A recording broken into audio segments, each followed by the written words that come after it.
and welcome to the channel.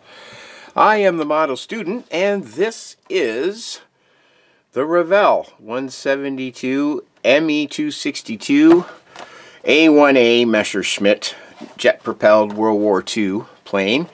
And this was our Mojo builder build to get us kicked in the butt again. We were kind of getting a malaise sort of attitude going on. We'd been sort of busy doing other things, and yeah, I wanted to get into something quick. Now, originally it was going to be just a weekend build, but it took a little longer.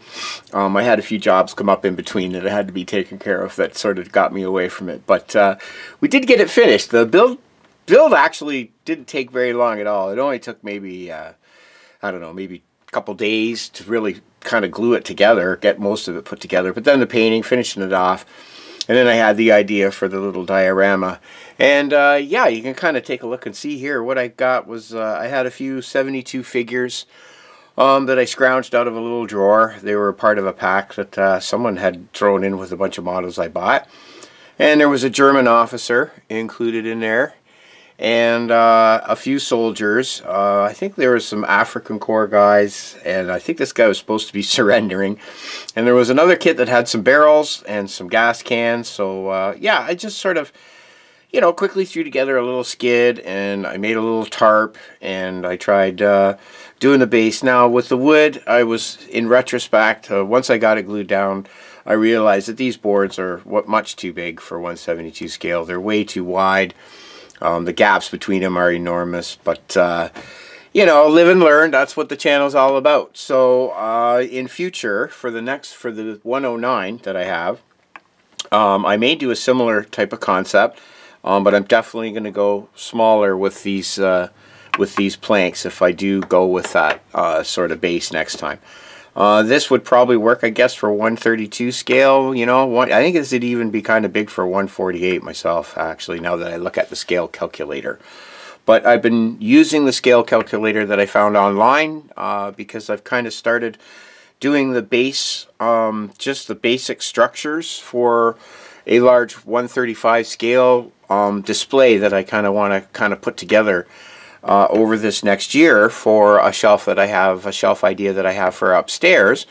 So that'll be sort of a journey that will be kind of fun next year. So I think starting in the new year, I'm going to spend a lot of time with bases. I want to kind of learn how to build trees and a couple different ways to make trees. I want to really start to get into making bases of mud, clay, sculpted rocks. So I have a base over here for the dragon that I'm putting together for my granddaughter for Christmas. I don't know if you kind of see it behind me here. I'll get that up for an episode and let you guys take a look at it.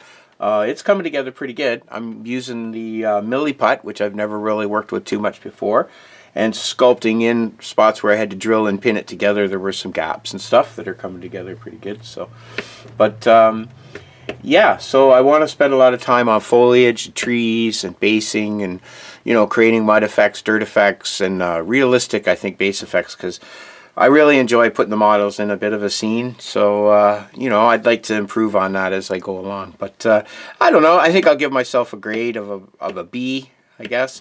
I'll give myself a B, maybe a C+, maybe on this one. But seeing as I didn't really take too much care in seams and stuff like that. So we'll give myself a C on this one. But anyways, yeah, so I thought I would share the final rendition of it with you there on the base that I made from some leftover wood that was salvaged from a project years ago, and let you take a look at that. So anyways, that wraps up the Revell 172 scale. I would recommend this for a modeler any you know, level. The parts are a little small, so I mean, it'd obviously be good if you'd probably built a couple kits before, but definitely very enjoyable, goes together really well. You know, there's everything in there you need. There is a little ring antenna that I am going to spot glue on this once I get off camera, but you know, basically it's done for me, and I really enjoyed the build, so I could definitely recommend this one. Anyways, I'm going to try the BF 109. It's of the same series. I'm going to, you know, pretty well sure it's going to be pretty close to the same.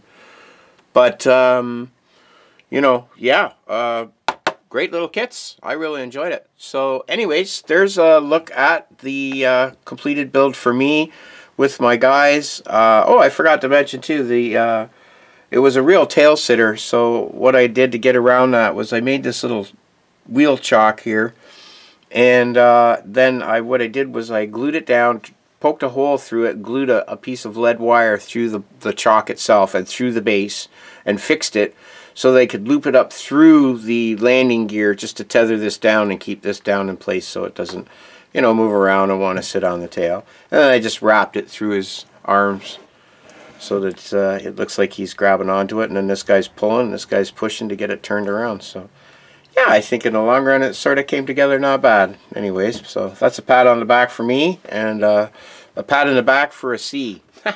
Anyways, from me to you, hopefully everything's going good out there and you're building away, having a lot of fun. I am. And we'll see you next time here at the Model Student. So cheers. Ciao for now.